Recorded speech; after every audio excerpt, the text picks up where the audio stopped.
Thank you for clicking on the YouTube channel, Nerds in the Hood. On today's video, we will be reviewing the 1988 film Halloween 4, The Return of Michael Myers. The film's plot synopsis is: he butchered 16 people trying to get to his sister. He was shot and incinerated, but still the entity that Dr. Sam Loomis calls Evil on Two Legs would not die. Tonight, Michael Myers has come home again to kill. This time, Michael returns to Haddonfield for Jamie Lloyd, the orphan daughter of Laurie Strode, and her babysitter, Rachel.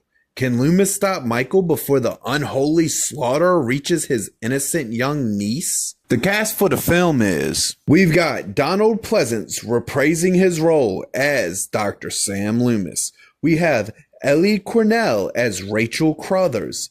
We have Danielle Harris as Jamie Lloyd. We have George P. Wilbur as Michael Myers. I would like to take a moment to point out that this film is the start of the Thorn trilogy. After fans rejected what they tried to do in the third film, they decided to bring Michael back, and his story would be the best thing to continue. This was Danielle Harris's first role, and she did amazing with her character. She really did great with the acting for being at such a young age at the time that this movie was made. Now, Donald Pleasence does amazing in his role as Dr. Loomis, and it's not a surprise at this point. We're 3 films in with him playing this character, and every time he plays this character, he brings his 100% A game, and I am never disappointed in his acting in any of the films so far. Now, with this being the return of Michael Myers and not just a continuation of the series,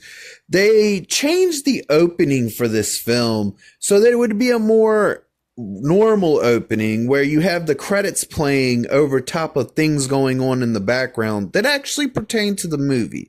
And while this isn't a bad way to open a film, when you do something so inventive in your first 3 films and then you go back to doing something kind of basic like this, it's really noticeable, and it doesn't help the current credits really stand out because you've already made an amazing opening. With this being a sequel, it does really well to connect to its first 2 films and adds to the lore in a good way, but at the same time, the film is kind of your basic Halloween film.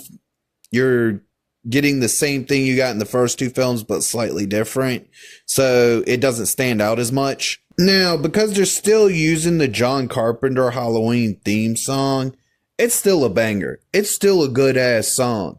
As for the rest of the soundtrack, it's good. Now, though they've been in the previous films, this movie kind of tends to start to weigh on the emotional moments a little bit more, and it's not a bad thing. It doesn't really stand out, but it does add to the story, and I don't mind it. I enjoy it. The effects of this film look good, but it doesn't really do anything to stand out in any way, shape, or form. Though the previous 2 films had minute supernatural elements to Michael, this is the film that really starts pushing that aspect and focusing more on that aspect of the character. Though all the characters in this movie are well acted, the characters are written kind of generically, with no real defining qualities at all in this movie. Thanks to the fact that they shot this film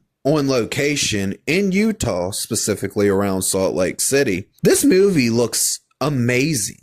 It stands out.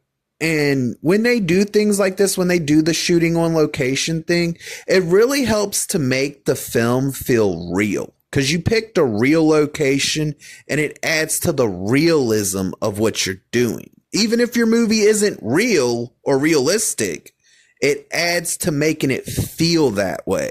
The film has a simple plot and a good script. It has a few standout moments, but not enough to make it stand out as a movie. This film does well with building up its suspense, and it does deliver on it to a degree. Now, yet again for another film, because we're still in the family universe of this story, Michael is yet again hunting a family member, and even though it doesn't bother me, this has never been my favorite version of Michael due to the fact that when he's supposed to be pure evil, he shouldn't have a purpose. He should just be doing what he's doing just to do it because he can. And with giving him a family member to focus in on and hunt, you kind of take away the pure evil aspect of Michael. The mask in this film isn't horrible. It does have the magic of changing the color of its hair in one scene, but it's not bad. I still like the original better, but this is not a horrible mask. Now, they try to give Michael the stalking aspect again in this film, but it just doesn't land as well as it did in the original movie. It's there, it happens, but it just doesn't land like it did before. All right, here's one of those things that aggravates me down to my soul.